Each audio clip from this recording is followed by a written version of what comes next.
Well, let's get another question here. This was sent to CornyDriveThru@gmail.com from Paul Wise. I was wondering what Jim's thoughts are about the Jake Roberts and Bret Hart recent war of words. Have you been following this? Well, somehow Jake managed to come out and say that Bret and Shawn were the worst WWF champions of all time. They were too small to draw, I believe was one of the things he said. Overlooking the fact that the biggest sack of shit that ever held the fucking belt, Kevin Nash, had just had that abysmal run in 1995 where Vince was taking in laundry as a side job to pay the rent. How big was Jim Londos? He wasn't a big guy. Fucking Londos was 5'6". He was stocky, so he was probably a little over 200. But people were smaller back then to begin with. But nevertheless, here's the problem. Jake's just nuts, I guess. I don't know. You don't have to guess. You know the answer. I was going to... Also, he could be just mad at one or both of them because they made more money than he did. And they, had a better run than he did. Because Jake he was one of the top guys in the company at one time.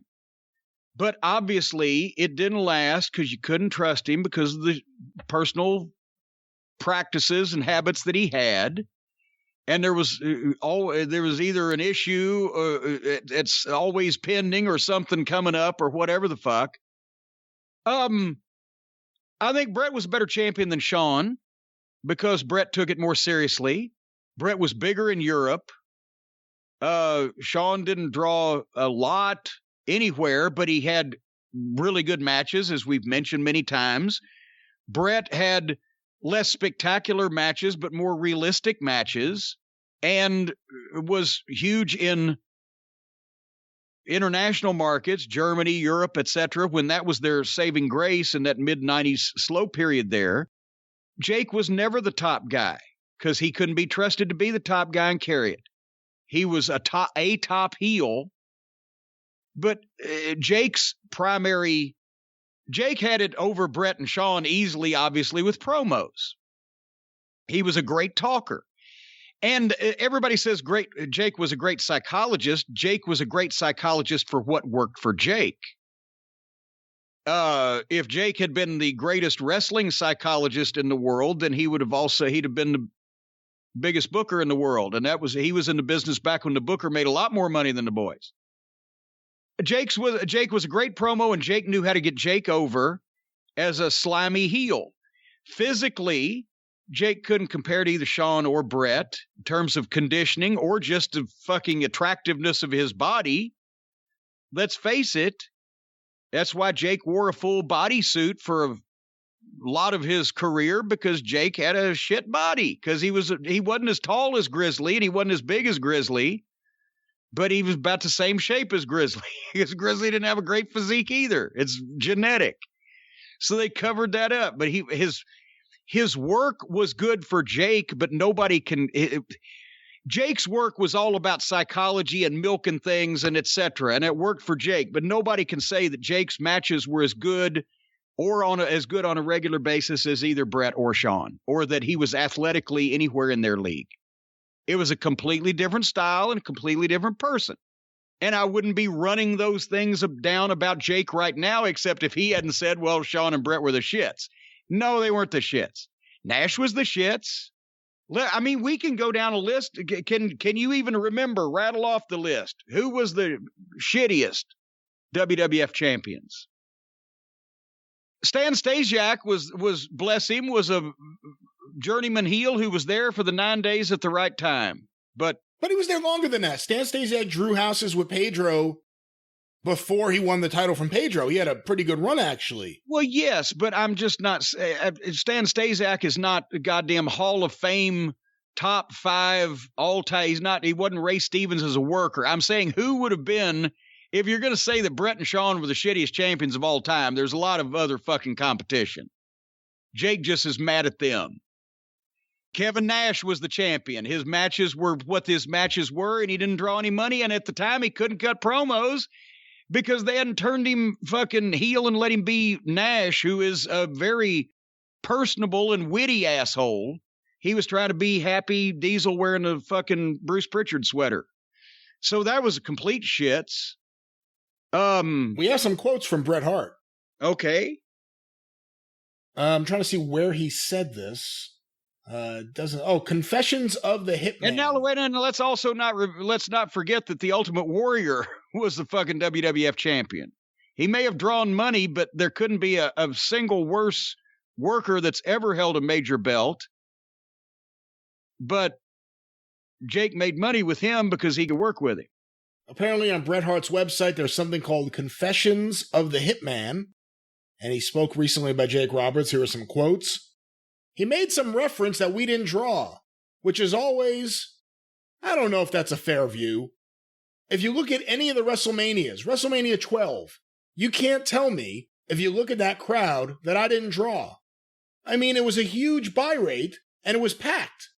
Even Wembley with Bulldog was over 80,000 fans there. And to try and throw out, hey, you never drew? I wrestled in front of 100,000 people in India in 1994. And then he continues on here. I think it bothers me that someone like Jake, who never went to the gym, if he did go to the gym, he might do a set and then go smoke a cigarette outside. He was not a tough guy. He was not a legit athlete. He was strictly a promo. And he was a great worker, a great pretend wrestler. But all I know is that when my time came and they picked me to be the champion, they chose me for whatever reasons. I'm very happy that they chose me. I think it was a good choice.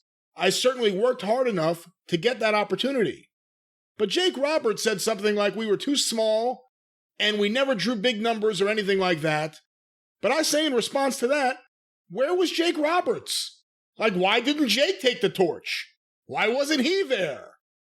And then he continues on, and he finally concludes with... He could have never put that... They would have never put that belt on Jake in the 80s. This is 92. Yeah. Oh, when after the 80s, it was... No.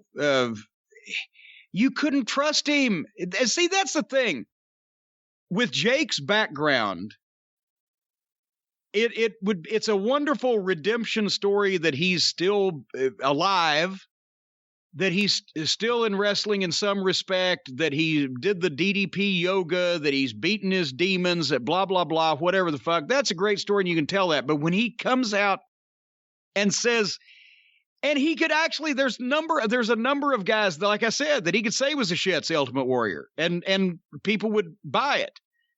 But when he comes out and says Bret Hart and Shawn Michaels were the shits and they shouldn't have been the champion or whatever, here's a guy who everything Bret said was true about him. He never was a legitimate wrestler, real athlete, trained, did anything other than what he wanted to do to get by and talk and walk and think his way through the business instead of, take any punishment that he didn't have to take. That's not a fucking stupid thing, but it's just the easy way. But point is, Jake's no-showed everywhere. He's fucked up. He's showed up numerous times for countless people under the influence of something, embarrassing himself, doing all this shit. And nobody would ever trust him. I put a belt on him one time when he was supposedly straight, and that lasted for 3 weeks. He got to the point where nobody would trust him. Nobody would book him. If they did, they knew what they were going to get. It was generally insanity. And now if he's going to do the redemption thing, he can't be coming out and knocking people.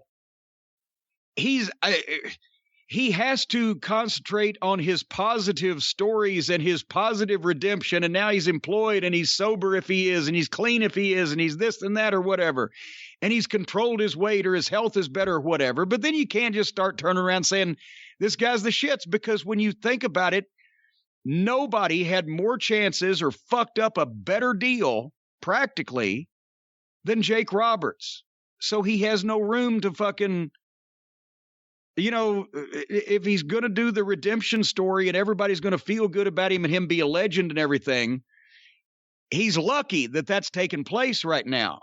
So don't turn around and say that all these guys that excelled past him because they were more trustworthy and more talented somehow suck, because then you're just getting heat on yourself again, aren't you? Bret finished by saying that Jake Roberts has no business ever throwing stones at me and Shawn. But there you go. And imagine when you have no business throwing stones at Shawn Michaels about unprofessional behavior. Wasn't one of Jake's stories that when he quit or when he left after WrestleMania 8, the match with The Undertaker, that he thought he was going to be part of the booking team and that Vince changed his mind? I don't know. I know that Vince changed his mind about 3 months after he actually put him on the booking team in 96. He changed his mind. Hey, you know what? Everybody's all Cornette. You know, he could have this job or that job. I don't want the fucking job. You know why? Because I don't need the fucking jobs. You know why? Because I didn't fuck up the whole time I was in the business making money to begin with. I've never been to fucking rehab. Never showed up in any no condition to perform or whatever the fucking case. So like I said, for these people that have tried to rehabilitate their image, I didn't need to rehabilitate mine. If you don't like me, I don't give a shit. I don't have to. But fuck, don't rehabilitate your image and then go around knocking people that honestly were fucking in their different positions better than you were. Did you ever see that documentary, The Redemption? I think that's what it was. The Redemption of Jake the Snake Roberts? No, I didn't. I've heard, that's why I used the word. I've heard all about these. And I think didn't they do more than one? They had camera crews following him around. Well, that's the thing. Paige loves the camera and the publicity and everything with stuff. Well, it was an infomercial for DDP Yoga. Yeah. Anyone who considers that a serious documentary is out of their mind. It's an infomercial the whole time about the benefits of DDP Yoga. And if you remember when DDP went into the Hall of Fame, all of a sudden there's like footage of him like on a mountaintop taking the phone call teary-eyed. How did he know to be there with the fucking camera crew? He's got a camera everywhere with him. Who did he induct in 2017 in the Hall of Fame? Was it Jake? Was it Jake? It was Jake. Because they had the cameras following him then. Because I was there, and I felt so bad for Paige. I like Paige. We haven't spent a lot of time around each other, but we always have a nice little chat. But his voice was trashed. He does so much the motivational speaking, public speaking. His voice was gone, and I can identify with him when I've had troubles in the past with the voice, and he was hoping he was going to be able to get that out, and he had like rested for 3 days beforehand, and he was still whispering backstage. And, et cetera. So Paige he's got more fucking energy.